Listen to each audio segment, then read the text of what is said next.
Doctors کو 116 سال پہلے علم ہوا، کیونکہ 1900 سے پہلے لاتعداد افراد کی ہلاکتیں صرف اسی وجہ سے ہو جاتی تھی کیونکہ ان کے جسم میں بلڈ گروپ کی قسم کے بارے میں جانکاری نہ ہونے کی وجہ سے دوسرے گروپ کا خون چڑھا دیا جاتا تھا۔ لیکن 1900 میں ویانا یونیورسٹی کے کارل لینڈسٹینر نے اس بارے میں دریافت کیا کہ کیسے کچھ لوگوں میں خون کی منتقلی کامیاب ہوتی ہے جبکہ کچھ لوگوں میں جان لیوا ثابت ہوتی ہے، جس کے بعد لینڈسٹینر نے سرخ خلیات اور سیرم کو ملا کر ABO بلڈ گروپ سسٹم دریافت کیا۔ ویسے تو سائنسدان خون کے گروپس کو 35 کی تعداد میں تقسیم کرتے ہیں، یعنی انسانوں اور جانوروں کے گروپس، مگر دنیا کی 90% آبادی 8 بلڈ گروپس کی حامل ہے، یعنی A positive, A negative, B positive, B negative, O positive, O negative, AB positive اور AB نیگیٹو۔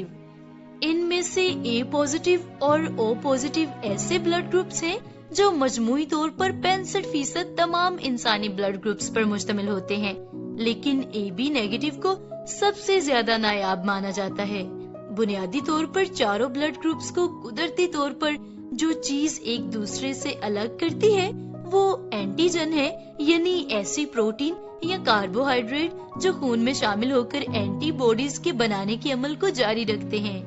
معروف naturopathic physician Peter JD Adamo نے 1966 میں اپنا ایک نظریہ اپنی کتاب eat right for your type کے نام سے پیش کیا، جس کا خلاصہ کچھ یوں ہے کہ انسان کو روزمرہ خوراک کا انتخاب اپنے بلڈ گروپ کے مطابق کرنا چاہیے۔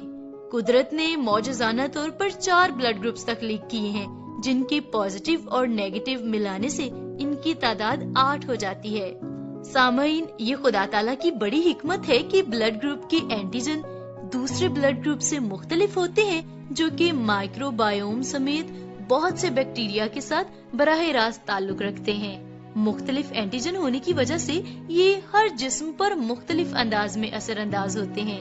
دراصل اس بات کا براہ راست تعلق انسان کے بلڈ گروپ سے ہوتا ہے، کیونکہ ایک ہی قسم کے بلڈ گروپ کے حامل شخص کے معدے کے مخصوص انزائم دوسرا بلڈ گروپ رکھنے والے شخص سے قطعاً مختلف ہوتے ہیں، اور قدرتی طور پر انزائم کی یہ تبدیلی غذا ہضم کرنے کے عمل پر ہر شخص میں مختلف طور پر اثر انداز ہوتی ہے، جس کی وجہ سے یہ ضروری نہیں کہ جو خوراک کسی دوسرے شخص کے جسم پر ایک خاص انداز میں اثر انداز ہو رہی ہے وہ آپ کے جسم پر بھی بالکل ویسا ہی اثر رکھے۔ یہی وجہ ہے کہ ایک ڈائٹ کی مدد سے جہاں ایک شخص کا وزن 20 کلو تک کم ہو جاتا ہے، اسی ڈائٹ سے دوسرے بلڈ گروپ کے شخص کا وزن 10 کلو بھی کم نہیں ہو پاتا۔ سامعین، پورا دن ہمارے جسم میں مختلف کیمیکل ری ایکشنز کا عمل جاری رہتا ہے، اور جو کچھ ہم دن بھر میں کھاتے رہتے ہیں اس کے نتائج بھی دن بھر میں سامنے آتے رہتے ہیں۔ اسی لیے ماہرین کا کہنا ہے کہ انسان کو اپنے بلڈ گروپ کے حساب سے ہی کھانا چاہیے۔ سامعین، یہ خدا کی حکمت ہے کہ ہر شخص کے بلڈ سیلز کے اوپری حصے پر مختلف اینٹیجنز موجود ہوتی ہیں، جس کی وجہ سے تمام لوگوں کے بلڈ گروپس میں واضح فرق پایا جاتا ہے، اور بلڈ گروپ کے فرق کے متعلق جانکاری پا کر آئندہ زندگی میں جسم کو لاحق ہونے والی بیماری کے متعلق محتاط زندگی گزاری جا سکتی ہے۔ خدا تعالیٰ نے بلڈ گروپس کی مختلف اقسام تخلیق کر کے اپنی ناقابل بیاں حکمت کا اظہار کیا ہے۔ بلڈ گروپس کے بارے میں اس معلومات کی وجہ سے انسانوں کو حادثات کی صورت میں یا پھر دوران آپریشن خون کی کمی کے سبب سے ہونے والی ہلاکت سے ممکنہ حد تک محفوظ بنا لیا گیا ہے۔ سنا سلسلہ قدرت کے کرشمے، میل ملاپ اور رفاقت و شراکت آپس میں یہ بہت ضروری ہے۔ انسان کبھی بھی اکیلا نہیں رہ سکتا ہے۔ انسان کی فطرت میں یہ بات ہے کہ وہ ایک دوسرے سے میل جول رکھے۔ تو جناب، ہمیشہ ہم کوشش کریں کہ ہم ایک دوسرے سے ملتے جلتے رہیں۔ ملنے جلنے کے لیے پیسے بھی خرچ کرنے پڑتے ہیں، وقت بھی خرچ کرنا پڑتا ہے، اور یہ دونوں باتیں کبھی بھی رائے گاہ نہیں جاتی۔ تعلقات بنانا اور ان تعلقات کو مضبوط کرنا، یہ بھی ایک طرح سے ہمارے لیے بہت بڑا سرمایہ ہوتا ہے۔ صرف پیسہ اکٹھا کر لینا کافی نہیں ہے، بڑے بڑے گھر خرید لینا، پراپرٹی بنا لینا یہ کافی نہیں ہے۔ جب تک انسان کی معاشرے میں قدر نہ ہو، جب تک انسان کے چاہنے والے نہ ہوں، جب تک انسان سے محبت کرنے والے لوگ نہ ہوں، وہ ادھورا ہوتا ہے۔ پروگرام میں آگے بڑھتے ہیں، سنتے ہیں سلسلہ حادثات سے بچاؤ۔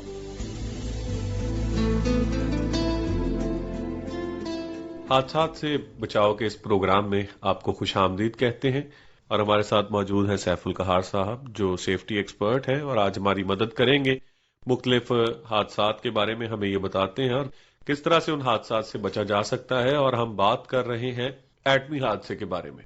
سیف صاحب، جب ایٹمی دھماکہ ہوتا ہے تو آپ نے بتایا تھا ہیٹ ویو، ساؤنڈ ویو، اور اس سے جو زلزلہ پیدا ہوتا ہے اس سے ہم کیسے بچاؤ کر سکتے ہیں۔ آج ہم بات کریں گے ایٹمی تابکاری کے بارے میں کہ اس دھماکے سے جو تابکاری پیدا ہوتی ہے اس سے کیسے بچاؤ کیا جائے۔ جی بہت شکریہ جی۔ بیسیکلی تابکاری کیا چیز ہوتی ہے؟ جس وقت ایٹمی دھماکہ ہوتا ہے تو اس میں سے بھی مختلف ویوز خارج ہوتی ہیں، مختلف قسم کی تابکاری شعاعیں خارج ہوتی ہیں، جیسے الفا ریز ہے، گیما ریز ہے، بیٹا ریز ہے۔ یہ 3 قسم کی شعاعیں ہیں، ان تینوں کے مختلف نقصانات یہ ہم ابھی ڈسکس کرتے ہیں۔ اور اس کے علاوہ بہت ساری ایکس ریز بھی ہوتی ہیں، بہت سارے جو ہے نیوٹران خارج ہوتے ہیں جو بڑی سپیڈ کے ساتھ ہمارے اندر سے گزر جاتے ہیں، ہر چیز کے اندر سے گزر جاتے ہیں۔ تو مطلب ایسی بہت ساری چیزیں اس میں سے خارج ہوتی ہیں جو ہمیں مختلف قسم کے نقصان پہنچاتی ہیں۔ اگر ہمیں پتہ ہو تو ہم ان سے بچنے کی پوری کوشش کر سکتے ہیں۔ جی، مثال کے طور پر میں آپ کو مثال دیتا ہوں، جو اس میں سے 3 قسم کی جیسے میں نے شعاعیں کہی ہیں، چوتھے قسم کی جو ایکس ریز ہیں وہ تو آپ کو پتہ ہی ہے، اکثر ہم ایکس رے کروانے جاتے ہیں تو آپ کو پتہ ہے کہ وہ ہمارے جسم سے گزر جاتی ہے۔ اب بعض اوقات کچھ لوگ اپنی کم علمی کی وجہ سے ایکس رے بہت دفعہ کروانا شروع کر دیتے ہیں، بار بار ایکس رے کروانا شروع کر دیتے ہیں، خاص طور پر جب الٹرا ساؤنڈ وغیرہ کرواتے ہیں۔ یہ بھی اسی طرح کی ریز ہیں، اور اب اکثر وہ پریگننسی میں آپ نے دیکھا ہوگا کہ کبھی آج بھی الٹرا ساؤنڈ کروا لیا، مہینے بعد پھر کروا لیا، وہمی طور پر ہوتے ہیں۔ تو یہ بار بار ایسی چیزیں، ایکس ریز، الٹرا ساؤنڈز وغیرہ، یہ ساری ویوز ہیں، ان کو ایک خاص مقدار سے زیادہ نہیں کرنا چاہیے۔ چھوٹے بچوں کو خاص طور پر ان کا ایکس رے وغیرہ نہیں کروانا چاہیے، یہ ان کے لیے نقصان دہ ہوتا ہے۔ تو اس طرح جو ہے یہ ہمیں ان سے بچنا چاہیے، اس طرح کی ویو سے۔ جب تک ڈاکٹر جو ہے، اور وہ بھی ایک اتھینٹیکیٹڈ ڈاکٹر جو ہے، کوالیفائڈ ڈاکٹر ہے، وہ جب تک آپ کو نہ کہے اس قسم کا کوئی بھی ایکسپیریمنٹ نہیں کرنا چاہیے۔ اچھا جی، اب آ جاتے ہیں الفا ریز کی طرف۔ الفا ریز کیا ہے کہ یہ بیسیکلی ایک بھاری ویوز ہوتی ہے، یہ ذرات ہوتے ہیں بیسیکلی، پارٹیکلز، الفا پارٹیکلز بھی ان کو کہا جاتا ہے۔ یہ ایک ذرے ہیں چھوٹے چھوٹے جو اس میں سے نکلتے ہیں، اور یہ روشنی کی رفتار سے 10 گنا کم ہوتے ہیں، یعنی کہ 10ویں حصے تک روشنی کی رفتار اگر فرض کریں 100 ہے تو یہ 10 ہے، ٹھیک ہے نا، اتنی رفتار کے ساتھ یہ نکل رہے ہوتے ہیں، اور پھر بھی ان کی جو ہے رفتار بڑی تیز ہے۔ تو یہ نکلنے کے بعد یہ جو ہے چاروں طرف ان کی برسات ہوتی ہے۔ اب میں آپ کو چھوٹی سی مثال دیتا ہوں، کبھی ہم نے ویلڈنگ کر رہے ہوتے ہیں نا، ویلڈنگ جو گرائنڈنگ کر رہے ہوتے ہیں، لوہے کو کاٹ رہے ہیں، اس میں سے بریک بریک ذرات اڑتے ہوئے نکل رہے ہوتے ہیں چمکدار سے، جن کو مطلب گرم ہوتے ہیں بڑے۔ جی، کبھی دیکھا ہوگا ہم نے ویلڈنگ میں بھی، اور اس میں بھی شعلے نہیں ہوتے ویلڈنگ میں، اور اس میں وہ ذرات اڑ اڑ کے جا رہے ہوتے ہیں۔ کبھی ویلڈنگ کر رہے ہو نا، ڈر کر رہے ہو، تو جہاں ویلڈنگ ہو رہی ہے وہاں تو آگ لگی ہوئی نا قسم کی، جو باہر اس کے اڑ کے چھوٹے چھوٹے ذرے جا رہے ہیں نا، جو باقاعدہ کسی چیز پہ لگیں گے تو محسوس ہوں گے، تو وہ بیسیکلی وہ جو ذرات ہیں نا، اسی طرح کے یہ ذرات ہیں، لیکن یہ بہت چھوٹے ہیں۔ اب سیم اسی طرح ہے، اگر آپ کوئی کاغذ، کوئی کپڑا، کوئی چیز اس کے آگے کر دیں تو وہ اسی کے ساتھ ٹکرا کے رک جائیں گے، یا اسی کو ڈیمیج کریں گے، اس کے اندر سے نہیں گزریں گے۔ اسی طرح جو الفا پارٹیکلز ہیں یہ بھی چھوٹے چھوٹے ذرات ہیں، اور یہ بڑی تعداد میں نکلتے ہیں اس میں سے، اور یہ بہت دور تک جو ہے یہ مار کرتے ہیں۔ اب ان میں کیا ہوتا ہے کہ یہ ذرات ایک مطلب سمجھ لیں ایک چھوٹا سا لوہے کا ٹکڑا ہے جو شدید گرم ہے، ٹھیک ہے، جیسے ویلڈنگ سے مثال دے رہا ہوں، ویسے یہ الگ چیز ہے، یہ جا کر اس کے ساتھ ٹکرائے گا۔ اگر آپ کے پاس کوئی کاغذ ہے، کوئی کپڑا ہے، کوئی گتا ہے، کچھ چیز ہے، تو آپ اپنے چہرے کو، اپنے جسم کو بچا سکتے ہیں۔ ایون جو ہم نے کپڑے پہنے ہوتے ہیں یہ بھی اس سے سیو ہمیں کر لیتے ہیں، کپڑوں کے اوپر پڑتے ہیں، لیکن اس لیے صرف اس کی طرف دیکھنا نہیں ہے، جیسے میں نے پہلے کہا تھا نا، کوئی اینک لگا لیں، کوئی چیز لگا لیں تاکہ ہماری آنکھوں کے اندر نہ جائے، آنکھ نازک ہوتی ہے۔ تو یہ جو ہے الفا پارٹیکلز، ان سے ہم نے بچنے کا طریقہ یہی ہوتا ہے، جیسے میں نے بتایا تھا، یہ بھی وہی ہیٹ ویوز کی طرح، یہ ساؤنڈ ویو کی طرح، جیسے میں نے بتایا نا سایہ بنتا ہے۔ جب یہ ہیروشیما پہ ہوا تھا نا، تو انہوں نے باقاعدہ نوٹ کیا تھا کہ جہاں الفا پارٹیکلز ایسے ٹکرا رہے ہیں، درمیان میں بندہ آیا تو وہ بندے کی جگہ پہ نہیں ٹکرائے جا کے، باقی جگہ پہ وہ ٹکراتے رہے۔ کوئی درخت آیا تو وہ درخت سایہ بن گیا، جیسے نا سایہ بن جاتا ہے، سیم اسی طرح کوئی بھی چیز جب آپ دیکھیں، جیسے میں نے کہا نا کسی اوڑ میں چلے جائیں تو وہ الفا پارٹیکلز کو وہ روک لے گا، لیکن اگر یہ ہماری جلد پہ پڑیں گے تو فوراً اس کے اوپر جیسے زخمی ہو جاتا ہے نا، آگ لگ جاتی ہے، چھالے بن جاتے ہیں، اس کا جو ہے وہ مطلب جلد کے اوپر زخم چھوٹے چھوٹے ہو جائیں گے، باقاعدہ زخم ہو جاتے ہیں اس سے، اور باقاعدہ چھالے بن جاتے ہیں، اور خدا نخواستہ اگر آنکھوں پہ پڑ جاتے ہیں تو آنکھیں فوراً ضائع ہو جاتی ہیں، کیونکہ جلن ہے، سمجھ لیں جیسے ایک آگ برس رہی ہے نا، چھوٹی چھوٹی آگ کے ٹکڑے آ رہے ہیں، یہ وہی چیز ہے۔ تو جب ہم ان کو دیکھتے ہیں تو ان سے بچنے کا یہی طریقہ کار ہوتا ہے. ایک اور میں آپ کو بتاتا ہوں کہ جب گیلا کپڑا اگر آپ کے پاس ہے، کوئی کپڑا آپ کے پاس ہے، پانی آپ کے پاس ہے، فوراً اس کو گیلا کریں کپڑے کو اور اسے اپنے منہ کے اوپر ڈال دیں، اپنے چہرے کے اپنے جسم کے اوپر ڈال دیں، تو وہ بھی اس کو سٹاپ کر دیتا ہے.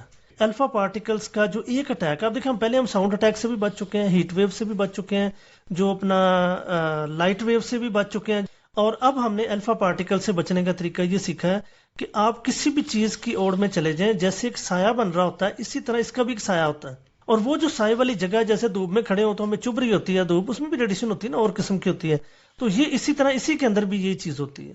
تو لہٰذا اس سے بچنے کے لیے گیلا کپڑا، کوئی کاغذ، کوئی موٹی چیز، کوئی دیوار کسی چیز کی اوڑ میں ہو جائے تو اس سے بچا جا سکتا ہے.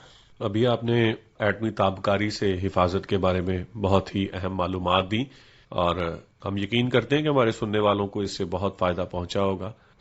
آپ کا بہت بہت شکریہ.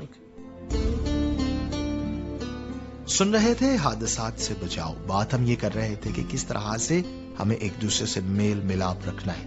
کیا خوبصورت کسی نے کہا کہ میں نے بڑے بڑے گھروں میں بھی بڑے بڑے غریب لوگوں کو دیکھا ہے، اس لیے کہ ان کے پاس سب کچھ ہوتا ہے لیکن محبت کرنے والے لوگ نہیں ہوتے. ان کے پاس بہت کچھ ہوتا ہے لیکن عزت کرنے والے لوگ نہیں ہوتے ہیں.